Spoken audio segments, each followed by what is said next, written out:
français. Et puis le bureau de deux chambres du Parlement se sont retrouvés ce lundi en réunion au Grand Hôtel Kinshasa pour tabler sur les matières prioritaires à traiter durant cette session parlementaire. Voilà tout pour les titres. Madame, Monsieur, bienvenue à tous à la une de l'actualité francophonie. D'abord, à moins de 25 jours de la tenue de ce sommet, le chef de l'État Joseph Kabila a tenu à se rassurer de l'avancée des travaux des sites retenus pour les activités liées au 14e sommet. La visite est partie du fleuve Congo Hôtel 5 étoiles où les travaux sont achevés en passant par le Palais du Peuple, le village francophone, l'aéroport de Ndjili, dont 2800 mètres de la piste a été revêtu d'une nouvelle couche. Le chef de l'État a également visité la place de l'échangeur qui continue sa transformation. Et dans la suite du chef de l'État, il y avait le Premier ministre et quelques membres de son gouvernement. Pour Matata Ponyo, il y a un sentiment de satisfaction après la visite de ces différents sites. Il appelle également le peuple congolais à s'approprier davantage le 14e sommet de la francophonie prévu du 12 au 14 octobre à Kinshasa. On l'écoute. Globalement, l'évaluation est très satisfaisante. Nous avons visité tous les sites. En ce qui concerne les logements, il s'avère qu'il y a suffisamment, en tout cas, de places en ce qui concerne les hôtels principalement et les sites de logements, notamment à l'OIA où nous sommes. Globalement, je crois que s'agissant du logement, il n'y a pas de problème. Nous avons aussi visité le Palais du Peuple, qui est un site qui va pouvoir recevoir l'organisation solennelle de la cérémonie. Mais là aussi, il se dégage que le préparatif va en bon train. Le chef de l'État a une opinion positive. Les membres de la délégation aussi ont une opinion satisfaisante. Il y a évidemment les réglages des dernières minutes qui devront être faits. Les instructions viennent d'être données par l'autorité suprême du pays. Le gouvernement va pouvoir donc suivre ces instructions et mobiliser à la fois les ressources logistiques et les ressources financières. Le peuple, dans sa globalité, dans sa diversité, veut la francophonie parce que nous sommes francophones. Et bien avant cette visite d'inspection, le commissaire général et les présidents des différentes commissions se sont réunis au siège du Comité national d'organisation. Plusieurs questions ont été abordées au cours de cette réunion, notamment le niveau des préparatifs de ce sommet. Et selon ce comité, il n'y a pas de souci pour la tenue du sommet de Kinshasa. Tout est presque prêt pour relever le défi. Il ne reste que 25 jours pour que Kinshasa, la mégapole congolaise, abrite le 14e sommet des chefs d'État et de gouvernement des pays ayant en partage l'usage du français. Tout est-il prêt? Voilà une question majeure à la une de cette réunion évaluative du Comité national d'organisation du sommet de Kinshasa. Tout est en marche pour que les choses se passent plutôt bien, que ce soit pour le centre de presse, que ce soit pour le centre d'accréditation. C'est la dernière ligne droite. Vous avez vu que toutes les commissions sont affairées à ce que les choses se passent très bien. Le commissaire général, entouré des présidents de commission, ont passé en revue tous les problèmes et évalué le dernier virage pour la réussite de ce sommet, notamment l'intendance, la logistique, le protocole, la sécurité, mais également la retransmission de ce rendez-vous planétaire de pays francophones. Il n'y a pas de souci, c'est le seul mot des organisateurs. Il n'y a plus de soucis, nous sommes dans la dernière phase, donc il n'y a plus de soucis. Les soucis, c'est plutôt après, parce qu'on fera les rapports, mais pour le moment, tout va plutôt bien. Les préparatifs vont donc bon train, c'est aussi le constat des différentes délégations qui se succèdent dans la capitale du plus grand pays francophone. Le sommet de Kinshasa aura une particularité historique. Pour la première fois, le forum économique se tiendra 2 jours avant le sommet politique. Une faveur faite à Kinshasa, dirait-on. Après l'ouverture de la nouvelle session parlementaire le week-end dernier, les bureaux de deux chambres se sont retrouvés ce lundi en réunion au Grand Hôtel Kinshasa pour tabler sur les matières prioritaires à traiter durant cette session parlementaire. Une réunion qui a été coprésidée par les présidents de deux chambres du Parlement. Je vous propose de suivre ici la restitution de cette réunion faite par le rapporteur du Sénat, Modeste Moutinga. Le président Aubin Minakou et Léon Kengo Wadondo, respectivement pour l'Assemblée nationale et le Sénat, ont co-présidé ce matin la réunion conjointe de deux bureaux. Cette réunion consécutive à la rentrée parlementaire qui a eu lieu hier et qui a abordé des questions importantes de la vie nationale, tant sur le plan sécuritaire, politique et économique. Les deux présidents ont été assez clairs dans leur discours pour fixer l'opinion nationale et internationale. Il reste maintenant aux parlementaires de se mettre au travail.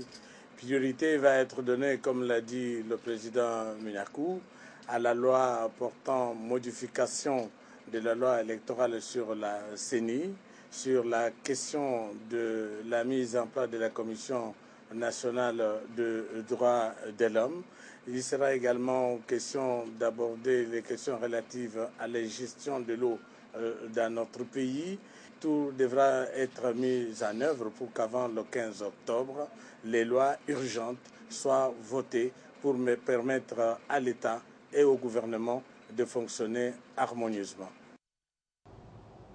On rapporte toujours avec cette rentrée parlementaire, le secrétaire général du Parti du Peuple pour la Reconstruction et la Démocratie, Évariste Bochab, a présidé ce lundi au siège de ce parti la réunion préparatoire de cette session qui s'annonce très laborieuse, une réunion organisée à l'intention des députés et sénateurs du PPRD.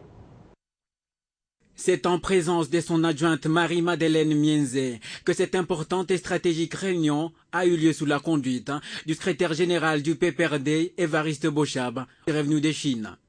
Y ont pris part tous les députés nationaux et sénateurs du PPRD présents à Kinshasa, mais également les membres du comité exécutif et du bureau politique de ce parti phare de la majorité présidentielle. Au menu, il était question de la préparation de la session budgétaire de décembre et l'attitude que les élus du parti présidentiel doivent adopter face aux enjeux de l'heure, ainsi qu'aux différentes matières que la représentation nationale doit aborder.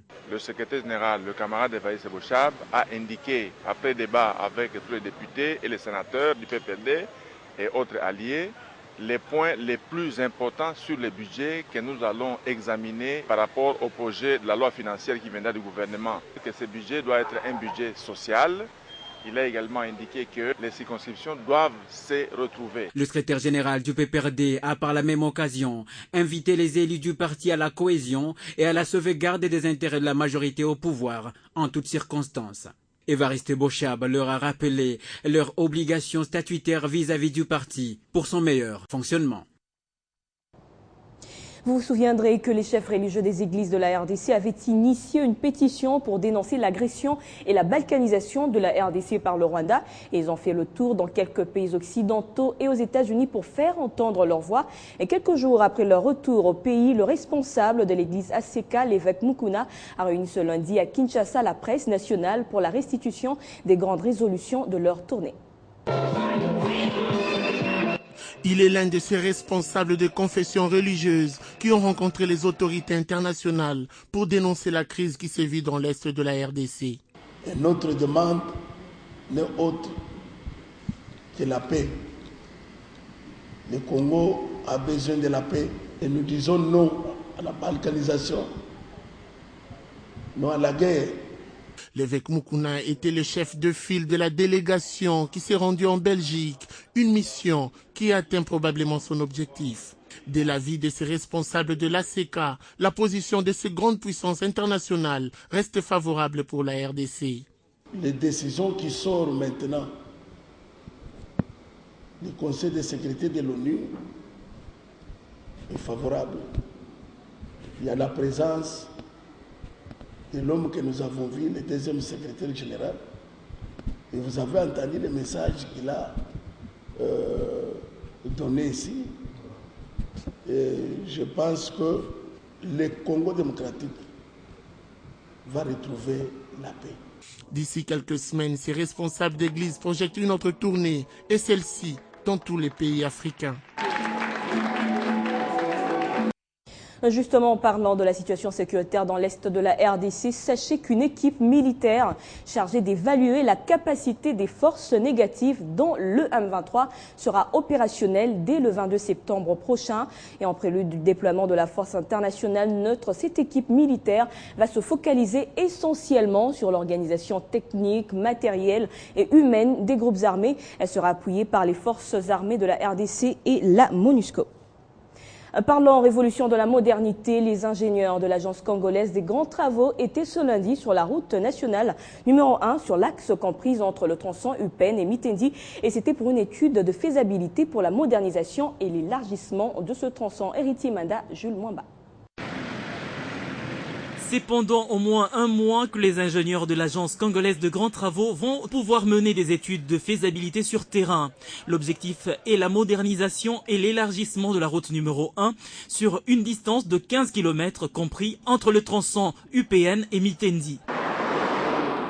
Ces études consisteront premièrement à la reconnaissance du terrain, à la topographie et au captage automatique du trafic. Ici, nous faisons les études du projet de la RN1. La RN1 du tronçon Upen-Matadi. Mais pour ce lot, c'est subdivisé en plusieurs lots. Ici, nous avons le lot 1 qui est Upen-Mitendi. Ces travaux aboutiront aussi à l'élargissement de cette chaussée qui avait une seule bande en un gabarit de 2 x 2 bandes, ainsi que la construction des caniveaux. Ces études vont nous mener à l'élargissement de la chaussée existante. La chaussée existante, c'est une chaussée à 2 voies, donc 1 x 2, comme nous disons dans nos termes. Alors ça va nous permettre, dans le cas de la modernisation, de passer à 2 voies x 2, donc 4 voies, 2 voies aller et 2 voies retour. C'est l'entreprise chinoise Crexet qui exécutera ces travaux sous la houlette de l'agence congolaise de grands travaux une fois les études terminées. Et puis le ministère du Plan et suivi de la mise en œuvre de la révolution de la modernité vient de produire, grâce à l'appui de la coopération technique belge, une cartographie des projets des infrastructures économiques de base qui constituent des outils fiables de planification et de suivi et évaluation dans les secteurs des infrastructures. Ce lundi, le directeur de cabinet du ministre du Plan, Roger Miboulou-Moukini, a procédé au lancement officiel d'un atelier de restitution et de validation de cette cartographie. Kadikoulaba.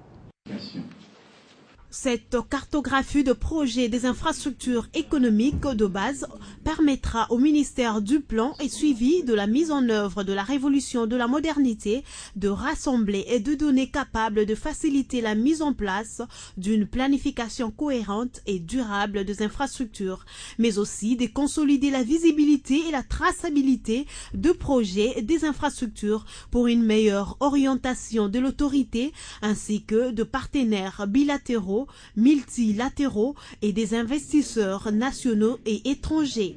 Nous avons fait le diagnostic par province des infrastructures économiques de base. Deux, nous avons présenté les orientations stratégiques pour développer ces infrastructures quasiment dans toutes les provinces. Et ensuite, nous avons mis en place des indicateurs de performance pouvant permettre au ministère du Plan et suivi de la révolution de la modernité, de pouvoir suivre l'état d'avancement et le niveau d'exécution de tous ces projets-là. Et de façon aussi à permettre au ministère du Plan de lever ce déficit informationnel devant nos partenaires de développement. Ces travaux de restitution et de validation qui prendront 2 jours permettront aux experts concernés d'avoir une vision d'ensemble de projets désirables, réalistes et réalisables de sous-secteurs des infrastructures économiques de base en République démocratique du Congo. Amélioration et renforcement des capacités dans la gestion des recettes fiscales. Eh bien, sachez que 60 dirigeants des entreprises fiscales venues des différents pays d'Afrique, d'Amérique, d'Asie et de l'Europe sont actuellement en RDC pour réfléchir et échanger sur la modernisation du recouvrement. Ils sont donc en séminaire international depuis ce lundi. Fabrice Matanda, Claude Biringaniné. 4 ans après la première édition de ce séminaire international à Kinshasa, avec à la clé des résolutions sur le civisme fiscal qui a porté ses fruits, cette fois c'est autour de la modernisation du recouvrement que les directeurs et autres délégués des administrations fiscales vont échanger et réfléchir pour trouver les pistes de modernisation considérées comme levier de l'amélioration du recouvrement des impositions et taxes. Nous sommes au CREDAF avec un grand nombre de pays, qu'ils soient des pays d'Europe, d'Amérique du Nord ou d'Afrique subsaharienne, qui ont un besoin de ressources financières importants en cette période de crise internationale. Et nous espérons pouvoir apporter notre petite pierre en aidant à la réflexion sur la modernisation des procédures de recouvrement, sur le meilleur service qu'on peut rendre à l'usager. Ce séminaire tombe à point nommé, pense le directeur général des impôts, à l'heure où la mise en œuvre de grandes réformes est en cours dans les administrations fiscales congolaises. Les recommandations